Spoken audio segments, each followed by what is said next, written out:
Being broke used to mean having little money, but today it can also mean paying more simply because you have less of it. A person with savings can often buy in bulk, wait for sales, and choose the cheapest option without worrying about surviving until payday. Someone living paycheck to paycheck usually has to make the opposite choices. When the car breaks down, the person with savings can pay for the repair, while the person without savings may need a high-interest loan or credit card. When a paycheck arrives late, an overdraft fee can turn a temporary shortage into another bill.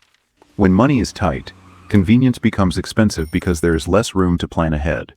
Buying groceries in small quantities can cost more per item than buying larger packages. Renting a cheap apartment far from work can create a second bill in the form of transportation.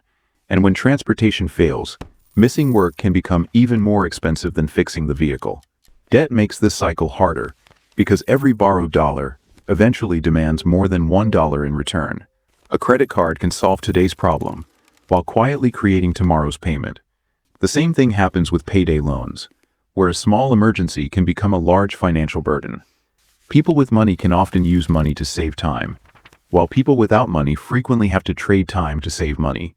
That difference appears everywhere, from banking fees to housing costs to insurance premiums. Even emergencies become more dangerous when there is no financial cushion underneath them. One medical bill, broken phone, missed shift, or damaged tire can push an already fragile budget into debt. The problem is not always reckless spending. Sometimes the real problem is that there is no room for a single mistake. This is why poverty can behave like a financial trap, rather than simply a lack of income. The less cash someone has available, the fewer options they have when something goes wrong. And fewer options usually mean accepting worse terms, higher fees, or more expensive short-term solutions. Meanwhile, someone with savings can wait, compare prices, negotiate, and walk away from a bad deal. That creates one of the strangest realities of personal finance. Being able to afford something can make it cheaper to own.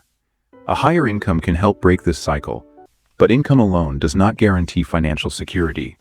The crucial difference is whether extra money eventually becomes savings, lower debt, and more choices. Because financial freedom is not simply having more money in your account. It is having enough breathing room that one unexpected expense does not control your next decision.